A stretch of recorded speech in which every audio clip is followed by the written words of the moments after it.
She would have a job bringing souls out of the spirit world into mortality, building the beautiful body that men and women have. She would be building that with her body, her time, her effort, her work, her uncomfortableness, her going into the valley of death, which is what it is to bring a baby into the world. There's no way out but through for 9 months, and then they're more trouble than anything once they are out of the womb, to care for that little thing.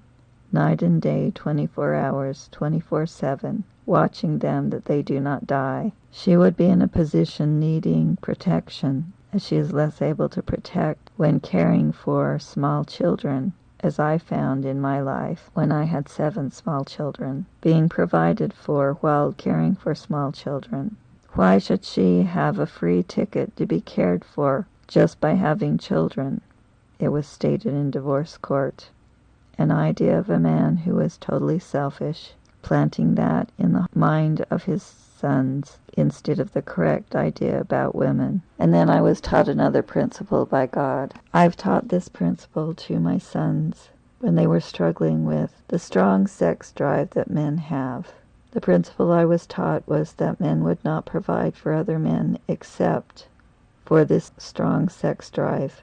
They simply wouldn't choose it, to take on the responsibility and the care of a number of other men bringing men into the world, or a family. It's that drive that causes this to come about for other men, that they have bodies and are born into the world. It's that strong sex drive that brings about a man choosing to take on the caring. Is it necessary to care for men beyond having them be born? Can they not be just like the animals that do not care for the young? A bird, maybe. A crocodile. No nurturing necessary, no caring. A good example would be my own children. One was tossed out when he was 3. What happened to him as a result? A man working in the court who didn't have the right, as he was a previous relationship. And by law, we've established that he doesn't have that right, somehow got the right to rule over the situation. In other words, there were illegalities involved. He gave this little 3-year-old to someone who was not a caregiver, but serving himself, his own self, a man. What happened to him? Someone who did not receive nurturing. He said I was not right for him. He started attending the temple when the divorce started to happen, wondering what terrible thing was happening to him that he had caused to come about. He came to me with a paper he'd written down, different lines he'd received at different times, things he said he'd learned. He wanted to know if I thought it was correct. He said that he had learned that I had done nothing wrong in the marriage, and he'd been told that he was like a car he'd been given, that he had run up excess mileage on in having children and building a house. I was exhausted all the time, and he did not care for the car. He didn't take care of it. He didn't change the spark plugs or fix the paint, the tires, the seat covers. He said it was a tennis game where I had served him balls in the marriage, and he put them all in his pocket. He didn't play the game with me. It was a self game. He didn't play that game with me, the marriage game. He was shown that in the temple. He said it was on his paper. Was it true? He wanted to know from me. When he finished telling me, I had my mouth hanging open. I couldn't believe the things he'd said. God had told him, as the man, over the family, not me, what had gone on.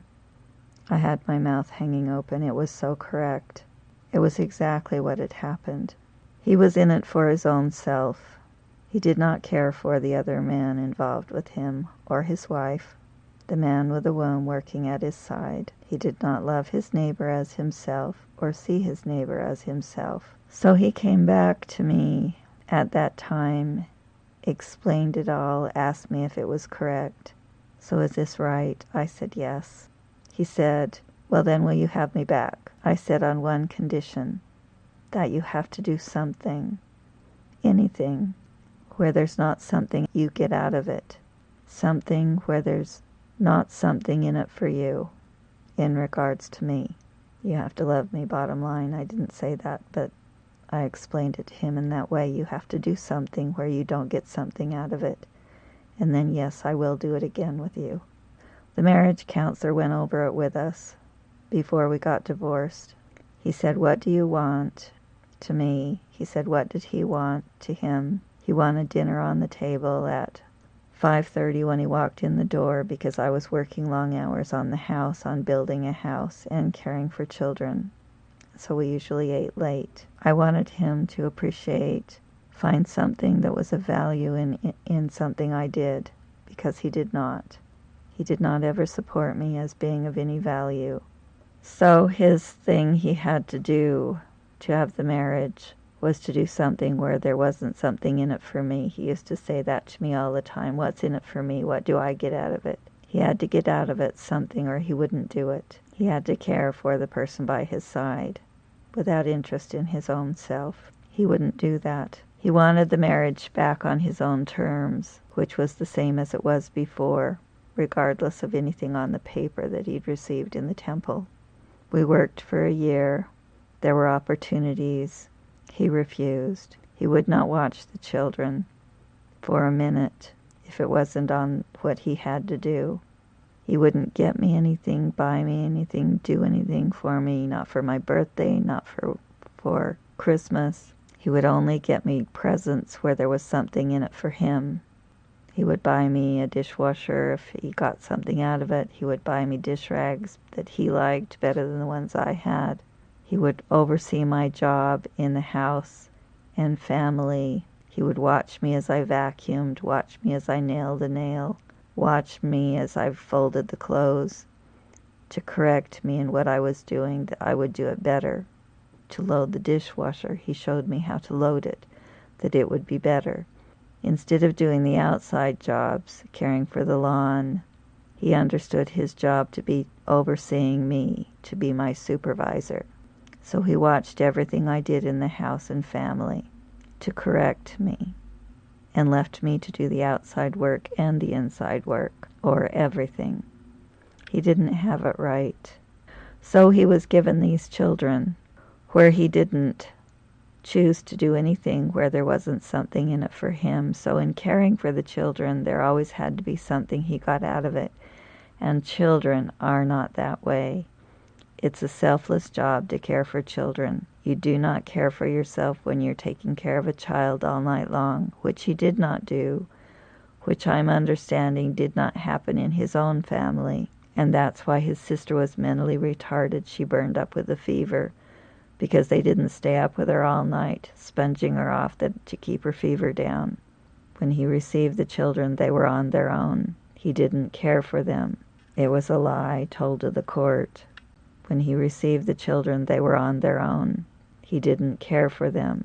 It was a lie told to the court. The neighbors cleaned the house before the court visited the one time, so that it would look like it was clean and cared for. The children didn't have clean clothes. They didn't have meals at all.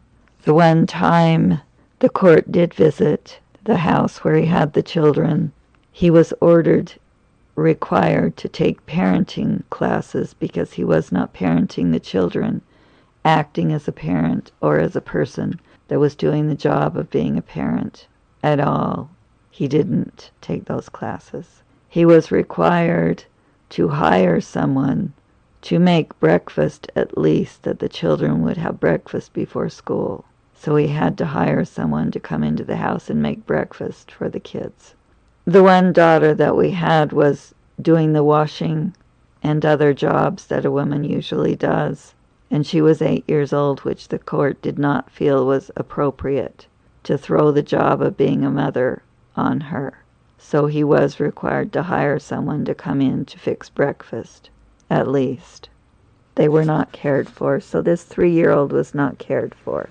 The value of women nurturing children is in the man who was leaning against the wall in Kaysville, the man from Micronesia I talked to. We were waiting for the bus together.